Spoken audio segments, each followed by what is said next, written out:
Simple acupressure point में आपका बहुत बहुत स्वागत है।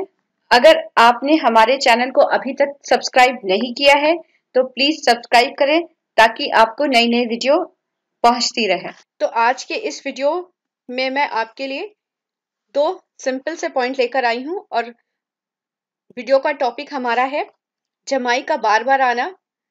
जमाई का बार बार आना लोगों को कॉमन लगता है, लेकिन ऐसा इसलिए होता है कि जब हमारे शरीर में ऑक्सीजन की कमी होने लगती है तो उस ऑक्सीजन को पूरा करने के लिए हम बार बार जम्हाई लेते हैं।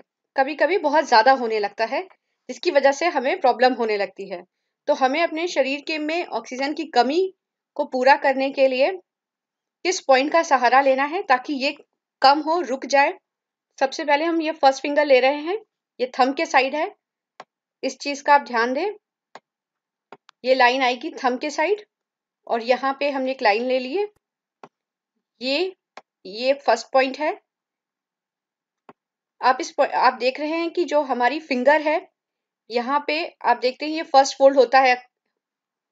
यहाँ पे ये फर्स्ट फोल्ड होता है, तो इसी फर्स्ट फोल्ड के की लाइन में हमें कॉर्नर साइड में इस पॉइंट को प्रेस करना है।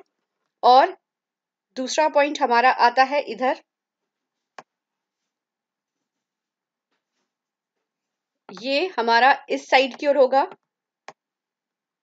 ये थंब की ओर लाइन नहीं जाएगी, तो यहाँ पे दूसरा पॉइंट हमारा यहाँ पे होगा। तो इन दोनों पॉइंट को प्रेस करने से या इन पॉइंट में मेथी का दाना लगाने से जो शरीर में ऑक्सीजन की कमी हो रही है, बार बार जम्हाई लेने से प्रॉब्लम हो रही है, वो खत्म हो जाएगी। तो ये दोनों पॉइंट बहुत अच्छे हैं, आप यूज करके देखें, आपको जरूर आराम मिलेगा। तो ये रही एक छोटी सी जानकारी। अगर आपको कोई भी प्रॉब्लम है और आप चाहते हैं कि आपकी प्रॉब्लम पे कोई वीडियो बनाई जाए तो आप हमें जरूर बोलें। हम कोशिश करेंगे कि कम से कम पॉइंट निकाल के आपकी इस प्रॉब्लम को सॉल्व कर सके। Thank you.